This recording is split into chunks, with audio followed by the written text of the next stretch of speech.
Bismillah, alhamdulillah, wassalatu wassalamu ala khair rasulillah wa ala alihi wa sahbihi wa mawalah. La hawla wa la quwata illa billah, amma. Bulan suci Ramadan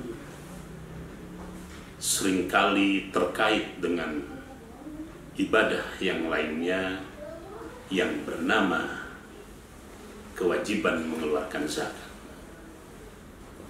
Zakat dalam ajaran Islam menempati sebuah posisi yang cukup strategis dan fundamental.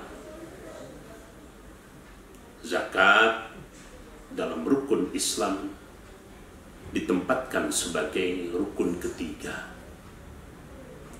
Kita faham zakat ini berkaitan dengan ibadah yang bersifat material, ibadah materi, ibadah kekayaan, ibadah yang sifatnya konkret, berkaitan dengan ibadah yang di luar badan kita.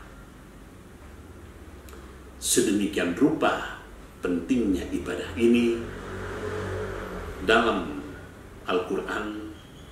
Perintah-perintah berkaitan dengan zakat senantiasa disandingkan dengan perintah sholat. Wa aqimus sholat wa atuz zakat. Dirikanlah sholat dan tunaikanlah zakat. Kenapa dua ibadah ini dalam konstruksi ayat berada dalam satu ayat? Artinya ada semacam mutual simbiosis, hubungan timbal balik antara sholat dan zakat. Orang yang menunaikan sholat enggan mengeluarkan zakat, agak sedikit dipertanyakan sholatnya, atau dengan bahasa yang lainnya mungkin sulit diterima sholat. Demikian juga orang yang mengeluarkan zakat tetapi tidak menunaikan sholat, mungkin zakatnya pun kurang memberikan makna. Itulah urgensi kenapa perintah zakat senantiasa disandingkan dengan perintah sholat dan bertebaran di berbagai ayat yang ada dalam surat-surat dalam Al-Quran. Lebih jauh, mari kita coba renungkan lebih jauh tentang fungsi zakat. Zakat itu sendiri artinya membersihkan. Yang menjadi objek dari proses pembersihan tersebut adalah dua hal. Yang pertama, membersihkan badan kita dari sesuatu yang kotor, sesuatu yang najis, sesuatu yang haram, sesuatu yang subhat. Dan yang kedua, membersihkan materi yang kita miliki. Kenapa kedua-duanya harus dibersihkan? Allah Maha Suci dan Allah menerima ibadah orang yang suci. Dengan kata lain, zakat ini sebagai sebuah alat untuk membersihkan baik diri kita maupun materi kita. Secara sederhana, itulah fungsi utama daripada yang namanya zakat. Nah, lebih jauh, tentu saja orang yang mengeluarkan zakat bukan hanya sekedar bersih, bersih lahir, bersih batin, bersih materi, tetapi lebih jauh banyak memberikan dampak positif. Insya Allah, orang yang mengeluarkan zakat akan tenang batinnya. Orang yang mengeluarkan zakat, sebagaimana janji Allah, akan dijauhkan dari bencana. Orang yang menunaikan zakat, Allah akan menambah kekayaannya. Orang yang menunaikan zakat akan disembuhkan dari penyakitnya. Dan banyak lagi efek positif daripada yang namanya zakat. Nah, tentu saja dalam konteks kekinian, sebagaimana kita maklumi, warga dunia ini sedang dicoba oleh Allah dengan diturunkannya yang namanya wabah Corona 19, COVID-19. Nah, tentu saja mudah-mudahan wabah ini bisa mengingatkan kita sekaligus memotivasi. Mungkin di antara kita sementara ini ada orang-orang yang belum bisa menunaikan zakat secara baik dan benar. Saya memberikan garis bawah secara baik dan benar. Baik dan benar tentu saja sesuai dengan panduan dan tuntunan ajaran Islam, baik dari segi waktunya atau yang disebut dengan hal, ataupun dari sisi jumlahnya, apa yang disebut dengan nisab. Tentu saja zakat sudah ada aturan-aturan main tersendiri. Misalnya untuk materi dan sebagainya biasanya 2,5%. Apakah 2,5% ini sudah secara konsekuen kita keluarkan?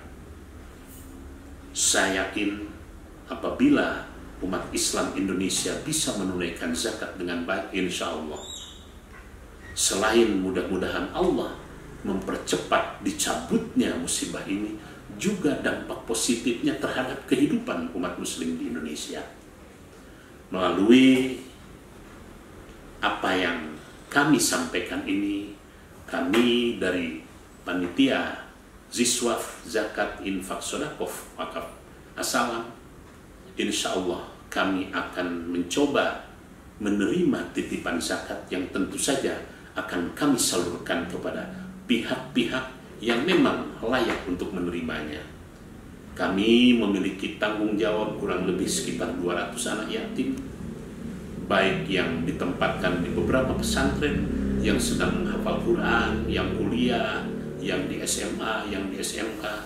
Juga kami memiliki beberapa warga-warga yang miskin, yang hidupnya di bawah standar, yang menjadi binaan tetap kami. Kami juga memiliki warga-warga sekitar yang layak. Terutama kami sampaikan kepada para agnia, orang-orang yang memiliki kelebihan harta. Ini kesempatan kita untuk menunjukkan kesetiaan, loyalitas, dan perhatian kepada saudara-saudara kita yang memang layak untuk ditolong. Insya Allah, selain zakat biasanya dalam Al-Quran selain menggunakan kata zakat, menggunakan kata infak. Tetapi selain infak juga ada yang disebut sodakoh. Kalau infak sifatnya wajib, zakat. Sodakoh tentu saja tidak ditentukan hitungannya, tidak ditentukan waktunya. Insya Allah, baik infak maupun sodakoh, itulah yang akan menjadi bagian kekayaan kita yang abadi. Sekali lagi, menjadi bagian dari kekayaan kita yang abadi. Apabila di antara para ikhwan, para jamaah yang bisa mendengarkan langsung himbauan kami, apabila berkeinginan untuk menitipkan zakatnya, silahkan titipkan kepada nama atau lembaga yang tercantum di bawah berikut ini. Insya Allah akan kami salurkan kepada pihak-pihak yang terkait. Mudah-mudahan zakat, infak, sodakoh atau wakaf kita, mudah-mudahan nilainya bisa lebih daripada nilai tahun-tahun yang lalu, karena banyak sekali yang membutuhkannya. Tentu saja jamaah akan sedikit kebingungan berkaitan dengan proses penyerahan zakat dalam kondisi di mana ruang gerak kita sangat terbatas. Untuk itu, Panitia Zakat Asalam menyediakan fasilitas pengeluaran zakat melalui online. Artinya, Ibu dan Bapak tidak perlu datang langsung ke Asalam, silahkan titipkan melalui rekening yang sudah kami tentukan. Apabila masih ada ketidakpuasan berkaitan dengan proses ijab kabul, kami dari Yayasan As-Salam, dari Panitia Zakat telah menentukan beberapa personil untuk melayani proses ijab kabul tersebut agar supaya ijab yang ibu atau bapak sampaikan juga bisa langsung kami jawab dengan kabulnya. Tentu saja yang terakhir sebagaimana yang disampaikan oleh Rasulullah, zakat atau infak atau sedekah yang dikeluarkan yang tidak ditutup dengan doa mu'allakun bainas sama'i wal ard, tergantung antara langit dan bumi. Untuk menutup, untuk bisa menjadi jalan keluar dari keraguan tersebut, kami sudah mempersiapkan tim yang akan melaksanakan proses ijab kabul langsung melalui gadget atau melalui HP. Silahkan kontak kepada orang-orang yang sudah kami sebutkan. Selamat menjalankan ibadah Ramadan. Mudah-mudahan Allah senantiasa memberikan rahmat, taufik, hidayah, dan barokahnya kepada kita semuanya. Wallahul muwaffiq ila aqwamit thoriq. Wassalamualaikum warahmatullahi wabarakatuh. Ya Imam ar-Rusli ya sanadi